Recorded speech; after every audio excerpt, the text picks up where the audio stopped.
जैसे आपको पता होगा पिछले दिनों ये जो स्कैम निकल के आया था कि एशियन एंटरप्राइज नाम से कंपनी खोली गई थी जिसमें महिलाओं से करीब 2 से 2,500 महिलाओं से पैसे इकट्ठे किए गए थे 2400 रुपये, और उनको बताया गया था कि उनको कुछ ऊन दी गई थी उनको, और बोला गया था कि ऊन से फूल बना के देना है जिसके बदले में उनको 4,000 रुपये दिए जाएंगे। जब इसका आज भांडाफोड़ कर दिया गया है, जो इसका मेन मास्टरमाइंड है दीपक उर्फ कन्हैया, जो रहने वाला खगड़िया जिला बिहार का रहने वाला है, उसको पुलिस ने गिरफ्तार कर लिया है। जब इससे पूछताछ की गई है तो उसने पूरा जो अपना प्लान है वो इस तरह पुलिस को बताया है कि जैसे ही ये आज से 2 से 2.5 महीने पहले ये सहारनपुर आया था, ये इससे पहले भी 420 के केसेस में अलग अलग राज्यों से जेल गया हुआ है।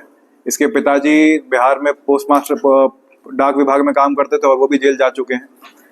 और ये जब सहारनपुर में आज जून के महीने में आया था, जून महीने में आने के बाद सहारनपुर रेलवे स्टेशन से इसने करीब कुछ ऐसे लोगों को पैसे देकर उनसे सिम निकलवाए, 4 से 5 सिम उसने निकलवाए, वही सिम इसने इस्तेमाल किए।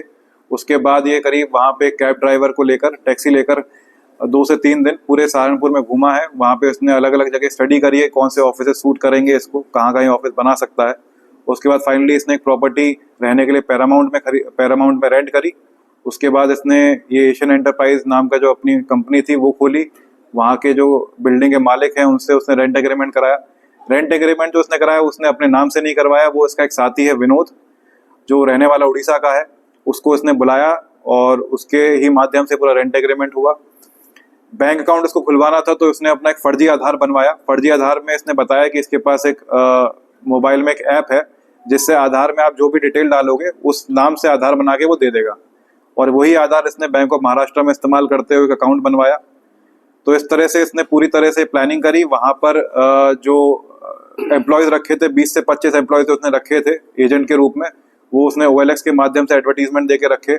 उनको इंसेंटिव देने का भी इसने प्रलोभन दिया था, और इस तरह से ये अपनी आगे जितनी महिलाओं हैं वो बढ़ा रहा था। ये भी बताने वाली बात होगी, जो इसने ये बोला था कि जो महिला को लेकर आएगा उसको पर महिला 400 रुपये भी मिला करेंगे एज अ कमीशन, तो वो भी ये बांटता जा रहा था। ये जहाँ से ऊन की सप्लाई लेता था वो सदर बाजार दिल्ली से लिया करता था। वहाँ के जो वेंडर्स हैं जो जिनसे खरीदता था उनके अकाउंट में भी ये अपने अकाउंट से पैसा नहीं डालते हुए महिलाओं से ही पेटीएम करवाता था डायरेक्टली, जिससे कहीं भी ये पेपर ट्रेल में ना फंस सके, बैंक का इसका रिकॉर्ड ना आ पाए। तो इस तरह इसने पूरा शातिर गिरोह इसने चला के ये करीब यहाँ से 24 से 25 लाख की इसने जो नेट अमाउंट है ये यहाँ से लेकर फरार हो गया था। उसके बाद जब फरार हुआ इसने कुछ दिन अपने बिहार और बंगाल में भी काटे, जिसमें इसने पैसे जो पिछले उसने उधार ले रखे थे साहूकारों से वो उसने उधार चुकाए, और कुछ जगह इसने पैसे अपने सहयोगी को भी दे रखे हैं, जैसे जो मैंने बताया आपको जो विनोद जिसके माध्यम से रेंट एग्रीमेंट कराया था उसको भी कुछ पैसे दे रखे हैं। यहाँ पर भी हमें पता चला है कि कुछ पत्रकार इसके टच में थे जिन्होंने इसको ये प्रॉमिस किया था कि ये तो इसका नाम उजागर नहीं होने देंगे, या पुलिस से या बाकी प्रशासन से इसके जो स्कीम है उसका मैनेजमेंट करवा देंगे। तो उसके भी पैसे इसने कुछ पत्रकारों को यहाँ पे दिए हैं, जिसमें अभी विवेचना प्रचलित है। सर क्या कुछ नाम भी उन पत्रकारों के सामने है जो पत्रकार हैं इसमें? अभी जैसे मैंने आपको बताया विवेचना प्रचलित है, गोपनीयता की वजह से अभी तक नाम डिस्क्लोज नहीं करे जा रहे, लेकिन जैसे ही हमें हार्ड एविडेंसेस मिलेंगे उनके पत्रकारों के विरुद्ध तो हम नाम डिस्क्लोज करेंगे। आज बरामदगी क्या हुई है?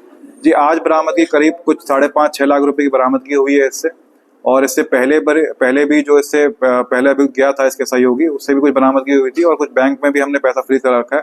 टोटल 10 से 11 लाख की इसमें अभी तक बरामदगी हो चुकी है पूरे केस में। किस प्रकार से महिलाओं को ट्रेस किया जा रहा है जिनके पैसे जो है रिकवरी की जो वापस की जा सकते हैं? जी कुछ जब हमने इनके ऑफिसेस को सीज किया था तो हमने जब वहाँ पे देखे थे तो कुछ रिकॉर्ड्स मिले हैं, और जो एम्प्लॉयज इनके यहाँ काम करते थे उनसे भी पूछताछ की जा रही है।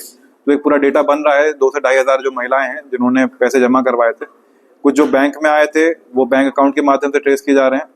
तो इसमें कार्रवाई प्रचलित है, और जैसे ही विवेचना आगे बढ़ेगी तो हम मानते हैं कि 2 से 2,500 जो महिलाएं हैं जिन्होंने अपने पैसे दिए थे, और इसके अलावा जो महिलाएं आगे क्लेम भी कर रही हैं तो उनसे भी हम रसीद देख रहे हैं कि जो रसीद दी गई है वो ठीक दी गई है नहीं दी गई। इस माध्यम से हम पूरा डेटा बनाएंगे और कोर्ट के साथ शेयर करेंगे, जिससे ये पैसा जो हमने जब्त किया है वो कोर्ट के माध्यम से इनको रिलीज हो पाए। भाई और बहनोई का नाम भी इनके सामने आया था, तो क्या?